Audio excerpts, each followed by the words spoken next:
সবাইকে স্বাগতম ফ্লিক বক্সের আরও একটি ভিডিওতে। আজকে আমরা শাকিব খানের নেক্সট মুভি বরবাদের মোশন পোস্টার নিয়ে আমার ছোট একটা রিভিউ দিব। তো চলেন শুরু করি।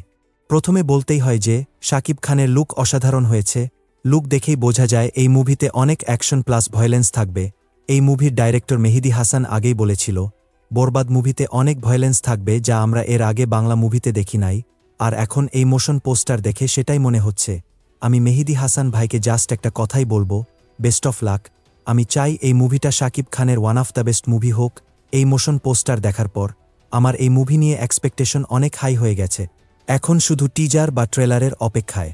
আরও বলি, রিসেন্ট এক ইন্টারভিউয়ে মেহেদী হাসান বলেছিলেন যে বরবাদে শাকিব খানের দুইটা লুক থাকবে, আর এইটা যদি ফার্স্ট লুক হয় দেন সেকেন্ড লুক কেমন হবে তা দেখার জন্য আমি এক্সাইটেড। বরবাদ মুভির বাজেট হচ্ছে 15 কোটি টাকা, যা কিনা বাংলা মুভির বাজেট হিসেবে অনেক বেশি। বাট এই পোস্টার দেখার পর অনেকে আবার রণবীর কাপুরের অ্যানিম্যাল মুভির সাথে কম্পেয়ার করবে। তাদেরকে আমি বলি, এই মুভির বাজেট আর অ্যানিম্যালের বাজেট আকাশ পাতাল তফাত, তো কম্পেয়ার করাটা বোকামি হবে। হ্যাঁ, শাকিব খানের লুক ইন্সপিরেশন বলা যেতে পারে অ্যানিম্যালের, কারণ অ্যানিম্যালের যে মেকআপ আর্টিস্ট ছিলেন সে বরবাদ মুভিতেও মেকআপ আর্টিস্ট হিসেবে রয়েছে। তাই শাকিব খানের লুক আর অ্যানিম্যালের লুকে সিমিলারিটি দেখা যায়।